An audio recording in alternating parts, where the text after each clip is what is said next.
Next concept, issued at a discount. मजेदार होगा ये, यही तो कुछ नया सीख रहे हो, क्योंकि इशूड एट पार और प्रीमियम तो आप शेयर्स भी कर रहे थे, बस डिस्काउंट में थोड़ा ध्यान देना है। क्या ध्यान देना है, कुछ मेंशन नहीं है तो कौन से स्टेज पे? Allotment. Can shares be issued at a discount, yes और नो? नो। कौन सा सेक्शन कहता है? 55 और 52? रॉन्ग, 53 कहता है। 52 सबसेक्शन 2 तो प्रीमियम की बात करता है। 53 कहता है shares can not be issued at a discount accept in the case of sweat equity. Debentures can be issued at a discount. कौन से स्टेज पे डिस्काउंट एडजस्ट करेंगे? अलॉटमेंट।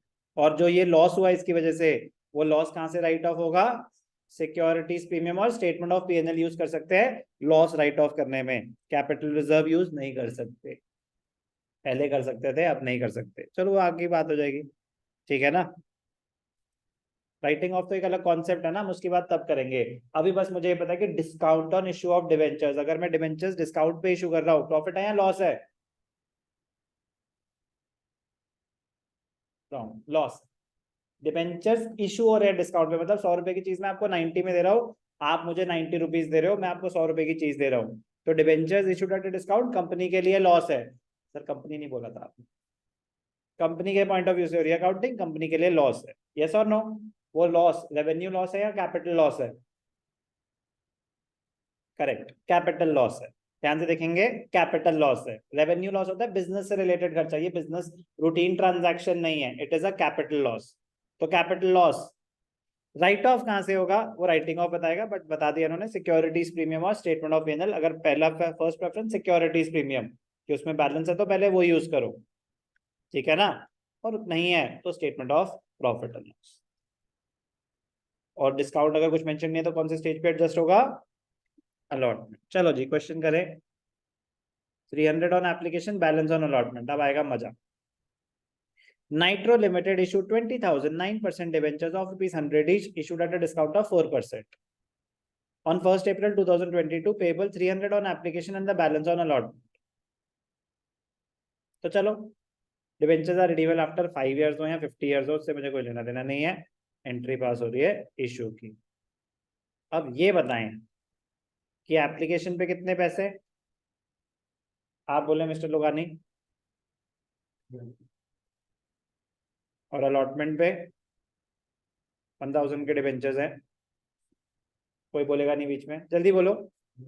बिल्कुल ठीक। 700 माइनस डिस्काउंट है 4% का, कितना है डिस्काउंट? 40, तो कितना हो जाएगा? 660। तो इसको बोलते हैं फेस वैल्यू। जैसे होता है ना उसमें फेस वैल्यू प्लस प्रीमियम, यहाँ पे होगा फेस वैल्यू माइनस डिस्काउंट। इसी के लिए तो करा रहा हूं। क्लियर? अब ध्यान से देखना, पहली entry bank account debited to debenture application. कितने डिवेंचर्स हैं? 20,000। 300 2 3 60, 6 lakh, 60 lakhs, 20,000 into 3 60,000, 6 lakh 60 lakhs।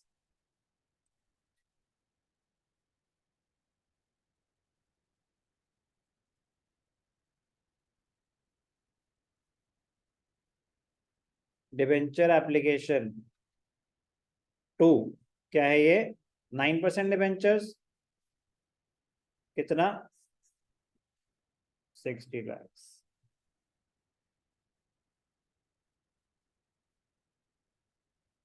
Allotment, most important part, allotment की एंट्री ध्यान से देखेंगे। Debenture allotment debited discount on issue of debentures debited to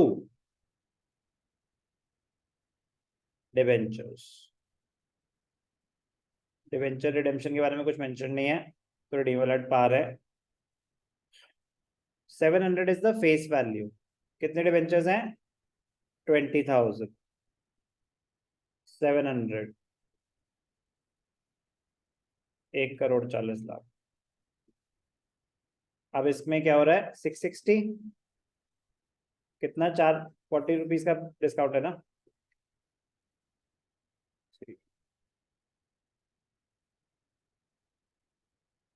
तो 20 40 80 8 lakhs,